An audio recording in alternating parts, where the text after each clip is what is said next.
नमस्कार विद्यार्थी मित्रांनो, लक्ष्य सरकारी नोकरी या एज्युकेशनल चॅनलवर आपले पुन्हा एकदा स्वागत. मित्रांनो, आज आपण पोलीस भरती, आरोग्य भरती, रेल्वे भरती आणि कारागृह भरती तसेच इतर ज्या काही सरळ भरती असतात बघा, तर त्यासाठी लागणारे आवश्यक असे चालू घडण्याचे प्रश्न या ठिकाणी आपण माहिती सहित कव्हर करून घेणार आहोत, जे येणाऱ्या भरतीसाठी उपयुक्त असणार आहेत. आजचा आपला भाग असणार आहे 391. या भागामध्ये आपण 1 डिसेंबर 2025 या दिवसातील जेवढे काही महत्त्वाचे चालू घडण्याचे प्रश्न बनतील बघा, तर ते सर्व प्रश्न आपण या ठिकाणी कव्हर करणार आहोत.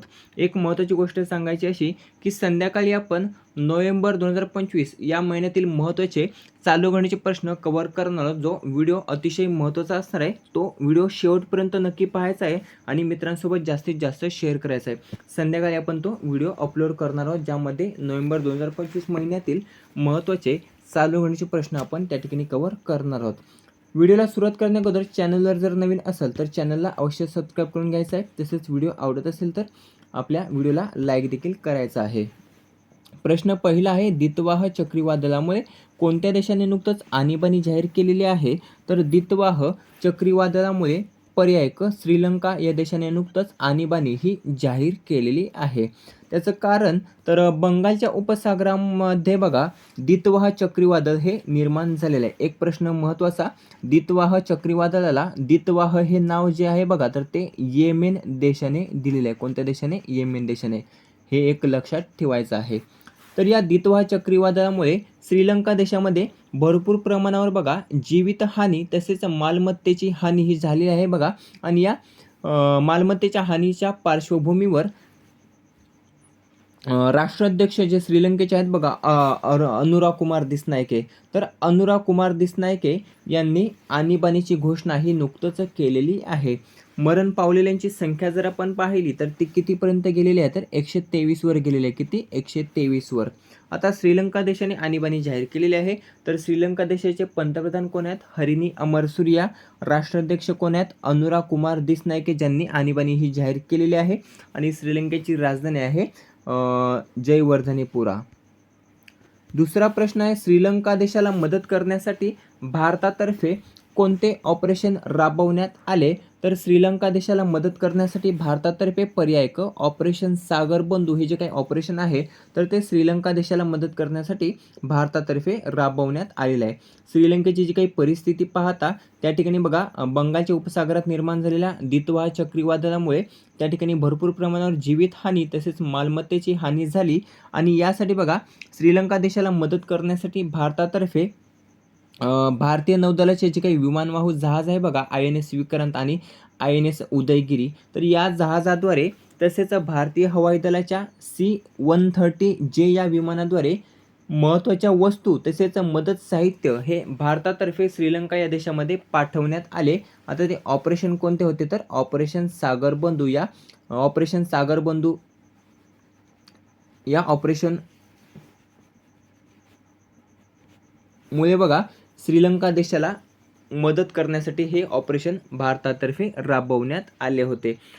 एक प्रश्न IMP, सध्या श्रीलंका हे ट्रेंडिंग टॉपिक आहे, तर एक प्रश्न विचारला जाऊ शकतो, श्रीलंका मित्र विभूषण पुरस्कार हा कोणास प्रदान करण्यात आला होता? तर श्रीलंका मित्र विभूषण पुरस्कार हा पंतप्रधान नरेंद्र मोदी यांना प्रदान करण्यात आला होता एप्रिल 2025 मध्ये. प्रश्न तिसरा, महाराष्ट्र राज्याच्या मुख्य सचिव पदाचा पदभार हा कोणी स्वीकारलेला आहे? तर महाराष्ट्र राज्याच्या मुख्य सचिव पदाचा पदभार हा आजपासून बघा पर्याय क राजेश अग्रवाल यांनी स्वीकारलेला. कोणी? राजेश अग्रवाल. कोणाच्या जागेवर? राजेश कुमार मीना यांच्या जागेवर. यांचा कार्यकाळ हा 30 नोव्हेंबर 2025ला संपला असून त्यांच्या जागेवर आता राजेश अग्रवाल 1 डिसेंबर म्हणजेच आजपासून बघा ते पदावर असणार आहेत महाराष्ट्र राज्याच्या मुख्य सचिव पदाच्या. लक्षात असू द्या. कितवे असणार आहेत? 50वे असणार आहेत. एक प्रश्न विचारला जाऊ शकतो, महाराष्ट्र राज्याच्या पहिल्या महिला मुख्य सचिव कोण आहेत? तर सुजाता सौनिक ह्या महाराष्ट्र राज्याच्या पहिल्या महिला मुख्य सचिव आहेत. राजेश अग्रवाल. तर राजेश अग्रवालबाबत थोडीशी माहिती कव्हर करून घेऊया. राजेश अग्रवाल हे केंद्र सरकारच्या दिव्यांग खात्याच्या सचिवपदी होते. म्हणजेच महाराष्ट्र राज्याच्या मुख्य सचिव पदाच्या अगोदर ते केंद्र सरकारच्या दिव्यांग खात्याच्या सचिवपदी होते. त्यांनी अकोला व जळगाव या जिल्ह्याचे जिल्हाधिकारी पद तसेच मुंबई महापालिकेमध्ये डेप्युटी कमिशनर पद देखील सांभाळलेले आहे. लक्षात असू द्या, 1 डिसेंबर 2025 पासून महाराष्ट्र राज्याचे मुख्य सचिव म्हणून राजेश अग्रवाल यांनी पदभार हा स्वीकारलेला आहे.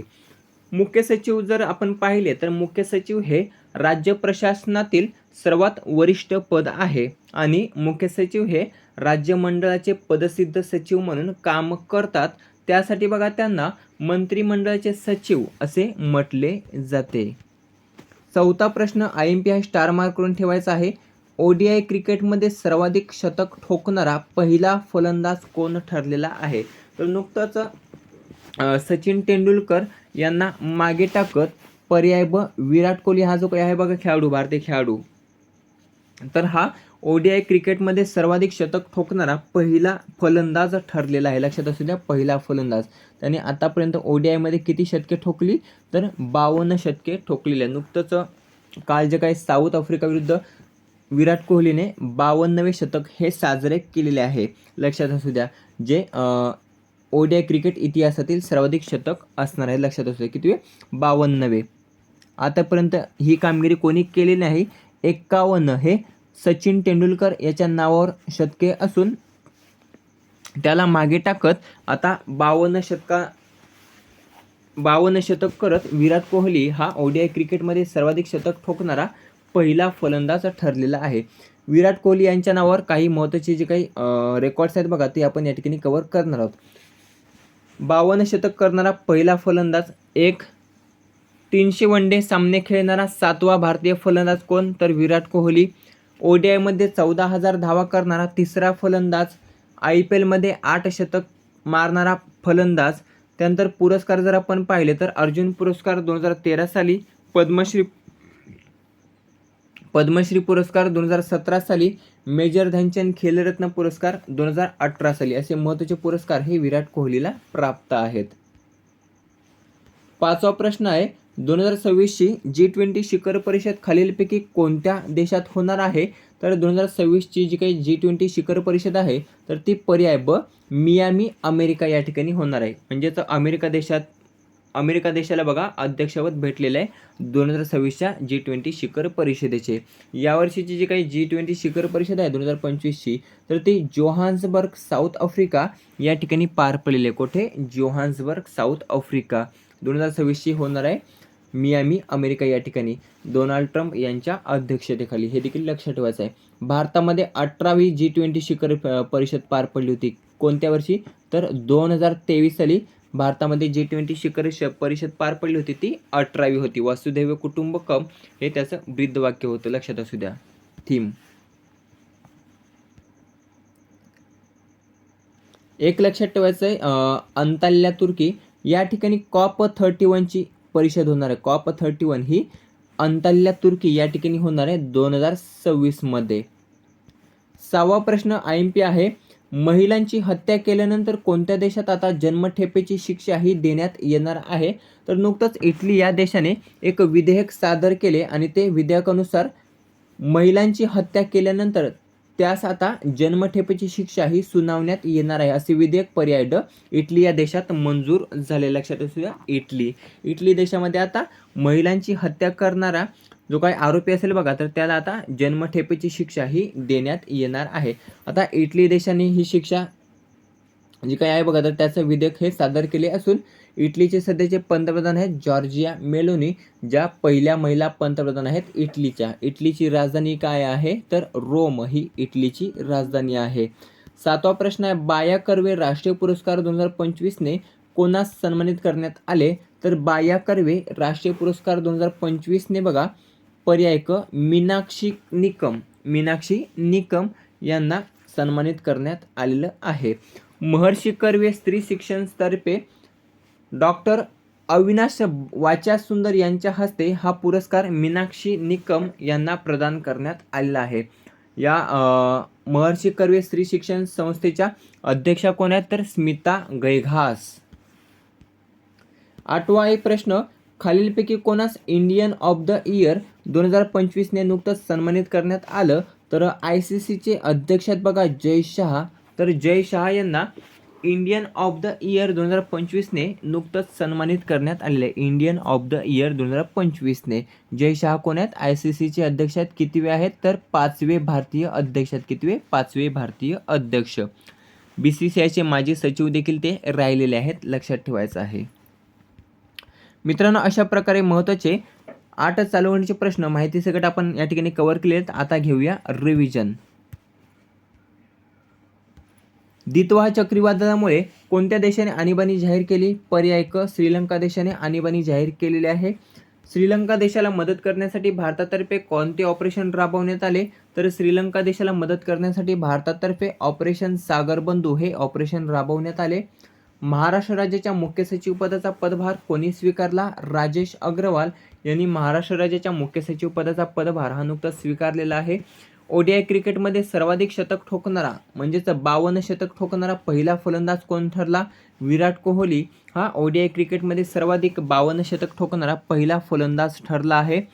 2026ची G20 शिखर परिषद खालीलपैकी कोणत्या देशात होणार आहे? तर पर्याय ब, मियामी अमेरिका या ठिकाणी होणार आहे 2026ची G20 शिखर परिषद. महिलांची हत्या केल्यानंतर कोणत्या देशात जन्मठेपेची शिक्षा ही देण्यात येणार आहे? तर महिलांची हत्या केल्यानंतर पर्याय ड, इटली या देशामध्ये आता जन्मठेपेची शिक्षा ही देण्यात येणार आहे. बाया कर्वे राष्ट्रीय पुरस्कार 2025ने कोणास सन्मानित करण्यात आले? पर्याय क, मीनाक्षी निकम यांना बाया कर्वे राष्ट्रीय पुरस्कार 2025ने सन्मानित करण्यात आलेले आहे. 8वा प्रश्न आणि शेवटचा प्रश्न, खालीलपैकी कोणास इंडियन ऑफ द इयर 2025ने नुकतंच सन्मानित करण्यात आले? तर पर्याय ब, जय शहा यांना इंडियन ऑफ द इयर 2025ने नुकतंच सन्मानित करण्यात आलेले आहे. मित्रांनो, अशा प्रकारे महत्त्वाचे 8 चालू घडामोडींचे प्रश्न या ठिकाणी आपण कव्हर केलेले जे येणाऱ्या भरतीसाठी उपयुक्त असतात. व्हिडिओ कसा वाटला कमेंट करून नक्की सांगायचं आहे. व्हिडिओ आवडला असेल तर मित्रांसोबत जास्तीत जास्त शेअर करायचा. याचा PDF हा टेलिग्रामवर अपलोड केला जाईल, त्या ठिकाणी तुम्ही तो पाहू शकता. भेटूया पुढच्या भागामध्ये. धन्यवाद.